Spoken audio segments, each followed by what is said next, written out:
When Nora Hayes arrived at Monroe Estate, police were already searching for Elias Monroe. But what she discovered inside his private office would expose a family secret buried for 17 years. A secret powerful enough to destroy the Monroe Empire forever. Rain poured heavily over the sprawling Chicago estate. Blue and red police lights flashed against towering marble walls. Security officers rushed across the grounds. Detectives moved quickly beneath the massive stone arches of the mansion. The once elegant Monroe Estate had descended into chaos. Nora stood just beyond the yellow police tape, rain soaking through her coat, her pulse hammering in her chest. The detective stepped closer. His face was grave. "Mr. Monroe disappeared less than an hour ago." Nora's throat tightened. "What do you mean disappeared?" The detective hesitated. Then he reached into his coat pocket and handed her a folded black card. It was Elias Monroe's personal seal. Written across it in hurried handwriting were 5 words. "Trust Victor. Find the truth." Her breath caught. Victor! The same man the note in her necklace had warned her never to trust. Nothing made sense. Then suddenly, a hand gripped her arm. Nora spun around. Victor Kane stood before her. Rain streamed down his face. His expression was urgent. "There's no time." Her body stiffened. "You." Victor's eyes locked onto the pendant hanging around her neck. His expression darkened. "You opened it." Nora stepped back. "You lied to me." Victor's jaw tightened. "No." His voice was low. "I protected you." Before she could respond, he leaned closer. "If you want the truth about who you are, come with me." Something in his voice stopped her. It wasn't manipulation. It was desperation. And deep down, Nora knew she had already crossed too far into this mystery to turn back. Victor led her along the side of the estate, away from the police. Rain lashed against the stone walls as they slipped through a hidden service entrance. The moment Nora stepped inside, something stirred deep in her memory. A strange familiarity. The scent of old cedar. The pattern in the marble floor. The curve of the staircase. Fragments surfaced. A little girl running, laughter echoing through long hallways. A woman's voice calling her name. Victor noticed her hesitation. "You remember." Nora said nothing.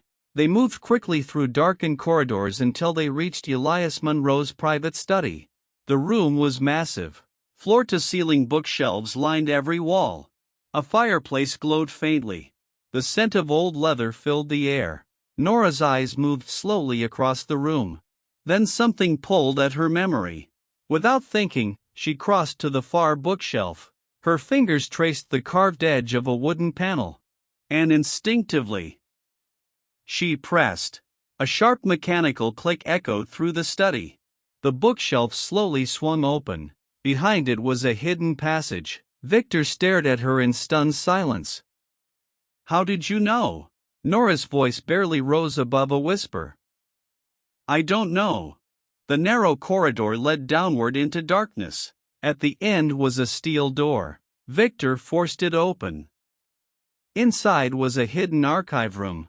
Rows of locked cabinets, stacks of sealed documents, security monitors, old surveillance tapes, and at the center, a single black file folder resting on a polished desk. Nora approached slowly. Her hands trembled as she opened it. Inside were photographs, medical records, DNA reports, birth certificates. One page stopped her cold. Elias Monroe. Date of birth, October 14th. Below it, DNA confirmed match. Elias Monroe, father. Nora's breathing stopped. Her vision blurred. The room tilted. She wasn't Nora Hayes, she never had been. She was Elias Monroe, Elias Monroe's missing daughter. 17 years of questions collapsed into one devastating truth. Tears filled her eyes. Victor stepped closer. You were taken because someone inside the Monroe family wanted control of the inheritance. Nora looked up slowly. Who? Victor's face hardened. The steel door slammed shut behind them. A cold voice answered from the darkness. I suppose there's no point hiding it now. Nora turned. Standing in the doorway was a tall, elegant woman dressed in black. Her face was calm, almost amused. Victor's expression darkened instantly. Cassandra. Cassandra, Elias Monroe's younger sister. Nora stared at her. Cassandra's lips curved into a faint smile. 17 years ago, Elias changed his will. He named Isla sole heir to everything. Do you have any idea what that meant? Her eyes sharpened. The empire would never belong to me. Nora's blood ran cold. You made me disappear. Cassandra smiled. I corrected a family problem. Victor stepped protectively in front of Nora. You manipulated Daniel. You framed me. Cassandra's expression never changed. And yet here we are. Then suddenly, another voice thundered through the room. That ends tonight. Everyone turned. Elias Monroe stood in the doorway, bruised but standing. Behind him were armed officers. Victor had helped him escape. Cassandra's calm expression finally cracked. She lunged toward Nora. But officers moved instantly. Within seconds, Cassandra Monroe was restrained. Her empire of lies had collapsed. Silence filled the hidden archive. Then Elias slowly turned toward Nora. For a long moment, neither spoke. 17 years of loss stood between them. Tears filled Elias's eyes. His voice broke. Isla. The name shattered something inside her. Nora Isla began to cry. Elias crossed the room slowly, as though afraid she might vanish again. Then finally, he wrapped his arms around her. For the first time in 17 years, a father held his daughter again. Rain continued falling outside. But inside Monroe Estate, the storm was finally ending. Hours later, as dawn broke over Chicago, Nora stood at the estate gates. The city glowed gold beneath the morning light. Behind her waited $1 billion inheritance, a family name, a life she had never known. But ahead of her stood another path, the life she had built as Nora Hayes, the woman she had become.